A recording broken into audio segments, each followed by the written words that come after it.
Nigel, what do you think to that performance and point? Good point. I didn't think much of the performance, especially in the first half. Thought we got going a bit second half and created enough chances and situations, but final cross, whatever pass was missing today. We were nowhere near the levels that we have been, but it's been a big week. Two very tough games on Saturday and Tuesday, especially at Hillsborough.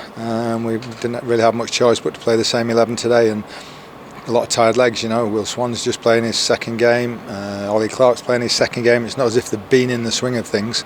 Lewis Brunt's played his second game, so I think you saw some tired legs out there today, but I thought second half a little bit more like us and a little bit better finishing or break in the penalty area, and I think we might nick it 1-0. Did your side therefore have the better of the chances that were on show? Yeah, they're very well organised, very well drilled and difficult to break down.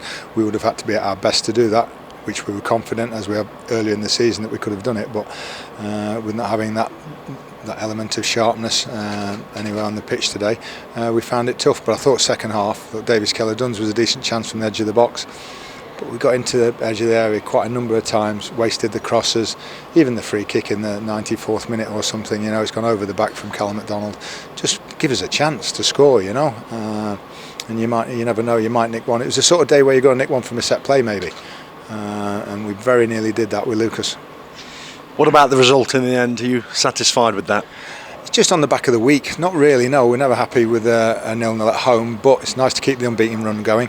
And you have to put in perspective what we've gone through this week in terms of great game here against Stockport last week, big night at Hillsborough on Tuesday, same 11 out there today. So I think you've got to allow us a little bit for that. Yeah, you remain unbeaten. 8 games undefeated now in League and Cup and a clean sheet in this one. Those surely have to be the two major positives you take away. Oh, definitely, yeah. We're in the top 7. We've got 11 people couldn't start today. We've had another double whammy this week with Rhys Oates and Stephen Quinn. We don't want to lose anybody, but I couldn't think of 2 more important players at the moment to lose than those 2. Yeah, it looked, especially in that first half, like Oates was absent, didn't it? You just miss the directness, even if he's coming off the bench or something to affect the game, as he did at Sheffield Wednesday the other night. He's going to be a huge miss for us. Pleased to get James Gale back on the pitch. I thought he had an impact when he came on, but everybody else is just going to have to step up in the next few weeks. What's the prognosis then for both Oates and Quinn? Not very good. Rhys Oates has ruptured ankle ligaments in that challenge right in the 90th minute at Hillsborough when he won a corner. So the scan's suggesting sort of 2 to 3 months.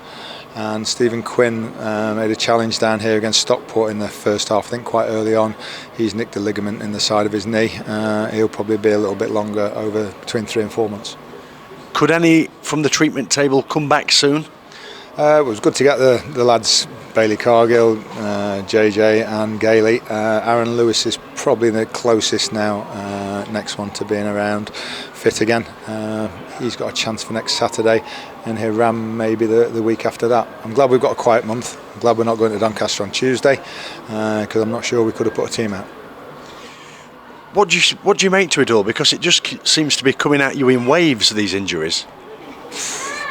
It's just incredible bad luck and misfortune.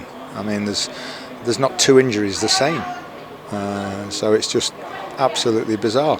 And to come off, the other night the win, and Oates scored the equaliser and scored a penalty, and then his ankle stiffened up, and then the scan comes in, and it's 2 to 3 months, and then on the Quinnies next 3 to 4 months. It's been like it for what, 10, 11 months now. Just have to get on with it. There's nothing else we can do. Speak about the transfer window, which closed last night. Just the one piece of business. Taylor Anderson going on loan to Ilkeston. Relatively quiet then. Yeah, we tried to get a loan in yesterday. Couldn't quite manage it. Just a young striker, but there's still a few free agents out there, which we've spoken to before the window shut, and we'll pick up on those next week. They wanted to see.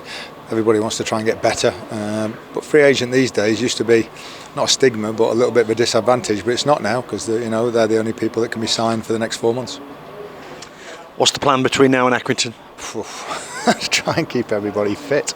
Try and not do anything that risks further injury. So a light session on Monday, step it up to the middle of the week, and then get ready for Accrington. The lads have given absolutely everything this week. You think the second half last week against Stockport, coming from 2-1 down, what that took, and then the Sheffield Wednesday, and then the same 11 out there again today. I know it wasn't brilliant at times, but you can't doubt the commitment and the effort. Thank you.